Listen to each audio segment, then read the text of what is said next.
Hey guys!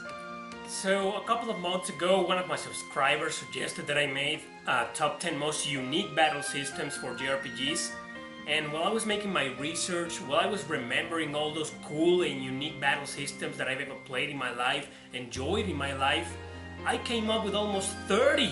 Yeah, 30! That's enough material to make 3 videos of this.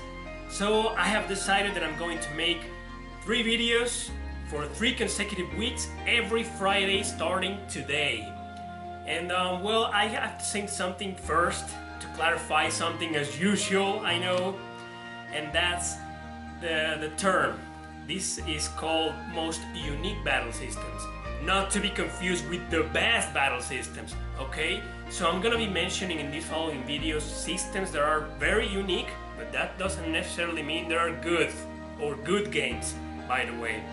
So with all that clarified, as usual guys, let's begin.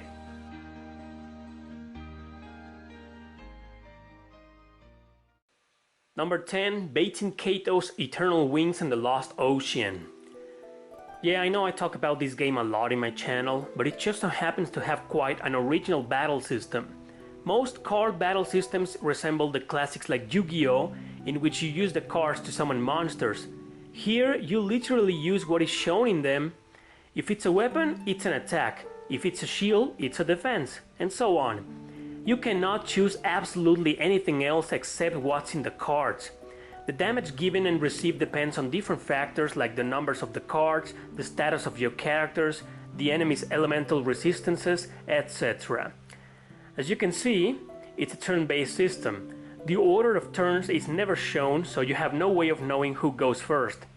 As you level up, you can also class up your characters and use more cards per turn, be it an offensive turn or a defensive one. If you use a healing item, you waste your entire turn on just that, so it has its restrictions, of course, which I really enjoyed. To perform a special attack, which needs to be at the end of your combo, since you cannot use more attack cards after it, you need a certain amount of cards before each one of them. Of course, these spell cards do more damage than usual. This battle system is also used on its prequel in a similar fashion, which is called Baten Kato's Origins, but I still prefer the original one. Next is Conception 2, Children of the Seven Stars. This is one of those fan service games, nothing but quirky situations, cheesy characters, and sexualized girls.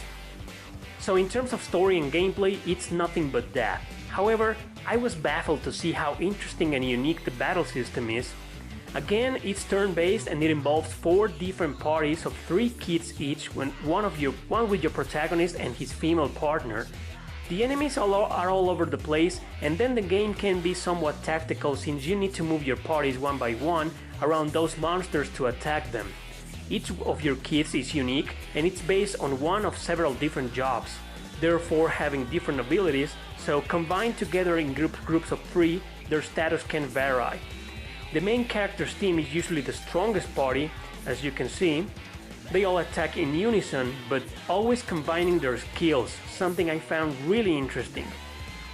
It may not be one of the greatest JRPGs of all time, but it's a very fan service game with a cool and unique battle system. Number 8, Resonance of Fate. Yeah, well, you already know that I hate this game. I even did a review of it in case you're interested. However, I have to admit that the battle system here is quite unique. It's one of those that is also based on combos. It begins as an action RPG where your characters can move within their invisible attack range to then position themselves in what you consider the best spot to shoot the enemies. This goes around in a turn-based battle system, but if the enemy is in your way, it's gonna be really hard to attack, so you need to move away. All this gives the game an entirely solid strategic value, which makes the battles more challenging. Then the combos begin and you can continuously attack your enemies in a cool frenzy that will give you that clean satisfaction that you're doing some real damage. Then the enemies attack on their turns. So it's a system that combines several different elements from most original battle systems out there. Nevertheless, that doesn't mean it's good. The entire experience is a whole mess, extremely hard to understand, and I say this because I only explained the basics to you, and very frustrating.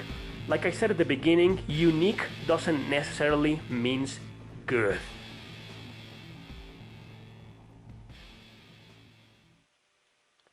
Number 7, Valkyrie Profile 2, Silmeria, my favorite RPG for the PS2. This one takes the battle system shown in the first Valkyrie Profile to a whole different level. The developers now included the party locked inside a place where several enemies are most of the time strategically positioned to make the battles more challenging. Once you approach them by walking or dashing, you can begin the series of attacks by mashing the buttons assigned to each one of your characters. After all your combos are executed, you can perform their special attacks to cause even more damage, or sometimes, if your party is strong enough, to finish your enemy off. You can watch the awesome animations when they perform these soul crush attacks, or just skip them if you've already watched them 1,000 times. If you're in the enemy's attack range after your turn ends, they will attack you without being able to do anything about it. That's a restriction that can be sometimes a little annoying, but their attacks not always hit all of your characters, just the ones that are within their attack range. Now, it's always best to dash, because when you walk, the enemies walk too, and that can bring your party to their attack ranges. However, the best thing you can do is dash towards the enemy leader, because killing it will end the battle so you can move forward in the game faster than usual. Because if you don't, well, the battles will then be really, really long. Number 6, Fate Extra. One of my favorite RPGs for the PSP, very underrated by the way. It's a turn-based battle system in which you play a rock, paper, scissors game. I know we've seen this in several other RPGs, but here it's very original. You literally need to guess your enemy's attacks in order to counter them, and also you need to learn their patterns little by little so you can execute your attacks, making them efficient.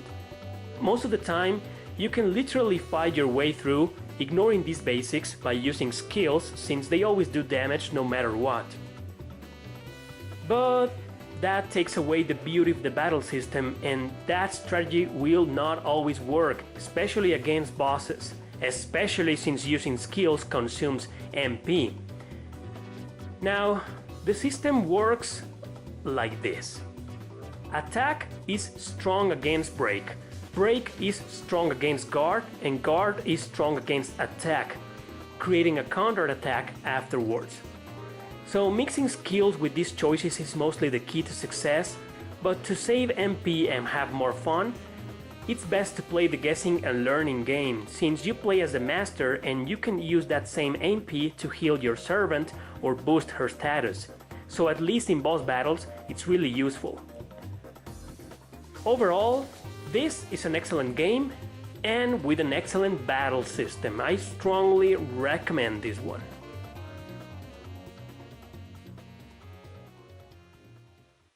Number 5, The Last Remnant. This game's really unique. Some hate it, some love it. I belong to the first category, sadly, because its unique battle system had so much potential that it was ruined by technical problems and difficulty spikes. Other games did it right, like Conception 2, but this one screwed up on that. It's a turn-based battle system with some strategy elements that are no-brainer. The system takes place in a group of characters, all generic, with the exception of the main characters, which are often leaders, into a battle frenzy that starts with turns, when you choose your actions, be it attacking, guarding, healing, or moving, but then they all come to these sort of like deadlock or whatever modes that can change a tide in battle. To be honest, most of the normal battles are very easy, but the boss fights are mostly brutal. How are you supposed to learn properly this complicated battle system when all you do is select whatever actions and win so easily in random encounters?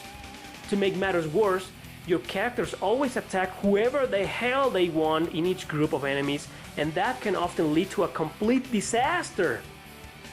Then there's the morale bar. up there in the screen, which in boss battles goes down fairly easy, turning your challenge into a messed up frustration. I simply cannot recommend a game like this, even though its battle system, as you can see, is quite complex and unique. Next is Punt, Generation of Chaos Pandora's Reflection. Recently I've talked about this game on 2 other videos, so now I'm back to praise its battle system. It's a real-time strategy game with a turn-based system integrated within. First you select the characters you're going to use for every map and have them move, and the goal is mostly to defeat the enemy boss or to conquer its base. If they conquer yours or kill all your characters, the game's over. You can use up to 5 characters depending on how many bases or strategy points you conquer, but you start with 2. Every single one of them has their own strengths and weaknesses on walking, so you always need to take that into consideration when in different terrains. Also you can use the Summon Spirits, which can become quite the ace card during battles. I always use the Wind Spirit to heal all party members, but this one's actually awesome too, since it damages all enemies around your protagonist, and that can help a lot in critical situations. The more artillery and bases you conquer, the less stressful the mission becomes. Now, when one of your characters runs into an enemy, it goes into clicking the buttons at the right time to make your attacks more effective. The rock paper scissors system is also present, by the way. Some weapons are strong to some and weak to others. You can be pushed away too, but when they're pushed away and enter other allies' attack range, a combo system initiates. This combo system is crucial to winning battles, especially with bosses. I cannot stress out this enough. So overall, it's an excellent and very unique battle system. Number 3. Grow Lancer. Here I'll include all Grow Lancer games, since the battle system is technically the same in every single one of them, but with several improvements per title. There exist only 6 Grow Lancer games, but ironically the first and the last one never made it out of Japan. They are also real-time strategy games, involving action and turn-based elements. Yes, it's one of those combinations of sub-genres that work pretty well, but they're overall very unique tactical RPGs. When a battle starts, you select your character's actions that you can also change at any time, whether they're magic attacks, physical skills, or just walking from point A to point B, which can literally give you the advantage in battle, as a matter of fact. In Grow Lancer 5 Heritage of War, which is my favorite, the system becomes, in my opinion, the epitome of them all. Characters move faster, the attacks are swifter, grinding is easier, and the challenge is quite balanced. Also, the variety of conditions for winning is huge. It's not always kill all your enemies or escape or whatever. There's always something new that you've got to do in order to beat the mission. These are excellent RPGs, and it will take me an entire video to fully explain their battle systems. But trust me, they're all great and challenging. Number 2, Suikoden. Again, I'm talking about the series as a whole. Now, Suikoden has 3 battle systems, The usual turn-based system is cool, but nothing really unique. It varies depending on the title, but the idea behind them all, well, it's all the same. The uniqueness of the Suikoden games comes from the strategy war battles, which are different within every single title. In most, you get to choose your actions and have your armies battle against their enemies in a vicious encounter. This is where technicalities come into play, forcing you to use your head to determine which armies to use against certain enemy armies. In Suikoden 2, it becomes like a tactical RPG, where your characters move in squares. In Suikoden 4, you play with ships, and in Suikoden 5, which is my favorite, these war battles become real-time strategy. Wait, it's not that I'm a huge fan of the genre, mind you, but I just decided to put several of them into this top. Now here the battles take place in an open field where you can actually manipulate them. It's fun to see how they all move slowly as if walking 1 mile per hour, and when they push each other back, it can either lead to an advantage or to a disaster. All of these missions have different objectives, and that's another thumbs up for the series. They are really challenging and addictive. The third battle system are duels. Not exactly as in fighting games, but as in rock paper scissors formula. If you guess your enemy's move in time by what they're saying, you can succeed and beat the crap out of them. This system is almost identical in every Suikoden, but that doesn't matter since they're all awesome. In conclusion, the Suikoden or Suikoden, however you wish to pronounce it, has got to be one of the most unique battle systems ever made, because after all, it's 3 battle systems combined into one game. But number 1 goes to Project Cross Zone. You won't believe this, but the Project Cross Zone games have one of the most unique battle systems that I've ever played, and simply one of the best. It all started back then with a game called Namco vs Capcom or Cross Capcom for the PS2 that never came out of Japan. Then the Super Robot Tyson OG saga Endless Frontier for the Nintendo DS, which included characters from Namco Cross Capcom, Xenosaga, and 2 main protagonists that appear in Project Cross Zone, where the battle system became the epitome of the all. They're mostly fan service, but fan service well done. Strategy RPGs with tons of characters that come in pairs, each one with a space for the third character that only attacks once per battle. It's got a combo system, and you use your attacks in a 2D environment by pressing the correct directional buttons for each one of the combos. Pushing your enemy against the wall increases the chances for more damage, but you have to execute your attacks at the right time, otherwise the enemy will fall and it will erect a guard barrier to block some of your attacks. You can call your extra ally at any time, before, during, or after the execution of your combos. I usually call them during the combos to increase that little blue bar at the bottom right of the screen, because once it reaches 100 or more, you can use your special attack.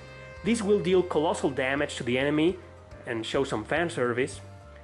Considering that you have tons of pairs of characters per mission and they keep increasing more and more throughout the game, makes the first Project Cross Zone the best of the 2, since in the second you have to choose a certain amount of characters per battle and plus your combos are reduced. But either way, both games are extremely good, extremely addictive, and I can't wait for a third one. Okay guys, so I know a lot of you are going to swarm the comment section with your recommendations, with the most unique battle systems that you think, and I appreciate that as usual, but I've already chosen my first 20, so the first 2 videos are already decided, for so to say, but my third video I'm missing some of them, so of course I'm going to take into consideration some of your recommendations, or perhaps for the next video you might change my mind on some. You might recommend some games that I haven't thought about, or unfortunately if I haven't played the games you're talking about, I can't talk about it and I can't include them. But other than that, feel free to swarm the comment section with your recommendations. I always appreciate that, to start a conversation, to start a discussion with you all. As usual, thanks for watching. Don't forget to subscribe and share this video with your friends. See you next time.